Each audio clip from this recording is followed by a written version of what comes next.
2018 has left me with more than 10 games that I liked, but in the end, I narrowed it down, and I'm proud to present to you my top 10 games of 2018.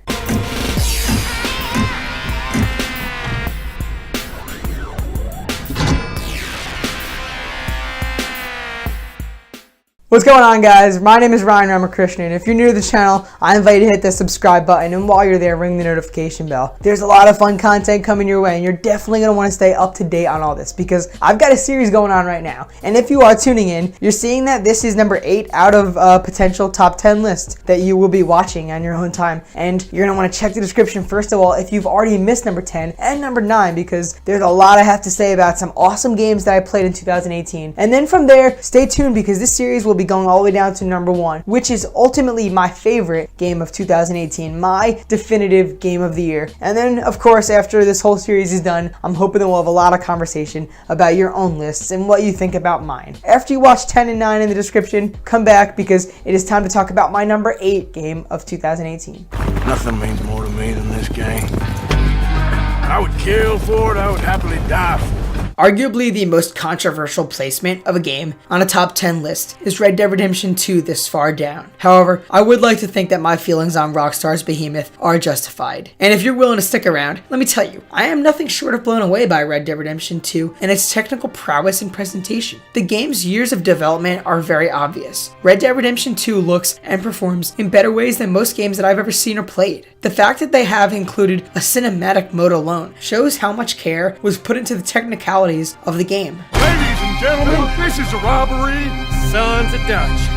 I'm impressed every time that I ride my horse across the beautiful mountains and landscapes of the Wild West. Every town, every shop, every character model, every horse, and every sunset and sunrise alike all look quite stunning. Rockstar's attention to detail is amazing. We all know that much. And of course, the realism of it all is equally something to be astonished and impressed by. Red Dead Redemption 2 makes you take care of your health, as well as your horses. It calls for stamina quotient. It lets you brush and feed your horse. It allows you to shave or grow head and facial hair. People remember your actions in the towns you visit. You have to clean out your guns. And the list goes on of how much thought was put into creating a really interesting, living, breathing world, with gameplay that replicates real life as closely as possible as it can without actually losing sight of the fact that it is just a game after all. And those aspects of the title do make Red Dead Redemption 2 a wonder. It is clearly one of the finest open world games to date. Yet unfortunately, these realistic aspects do make it a little less fun for me than I'd hoped for. Do you have my back?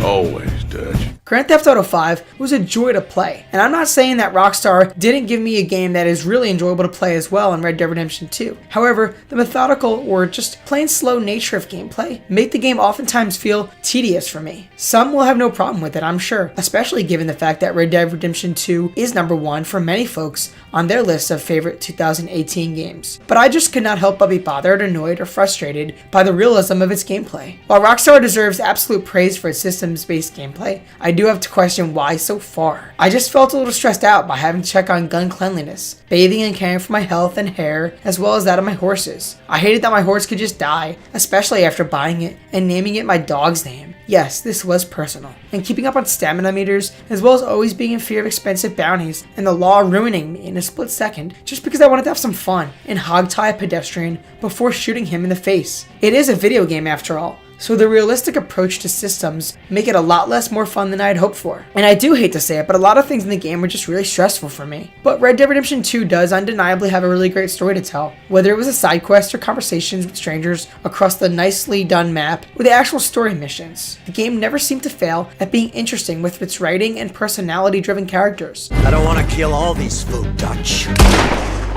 Just you. I mostly love the main narrative. Dutch van der Linde's gang and their personal stories within and with others make for some incredibly memorable experiences in cutscenes and wandering around base alike. They're all super well written and result in some great brotherly and family and friendship driven as well as heartfelt moments. I think that Rockstar definitely succeeds overall in making an impressive game. It is a technical marvel in its gorgeous visuals across the massive map, and Red Dead Redemption 2 tells a compelling narrative with great characters too. It might be the most impressive game on the market right now, and I really do love it for that in many ways. I just wish that the monotony of its deep systems and slow pace in gameplay didn't keep me from having the truly wonderful experience that I truly did desire.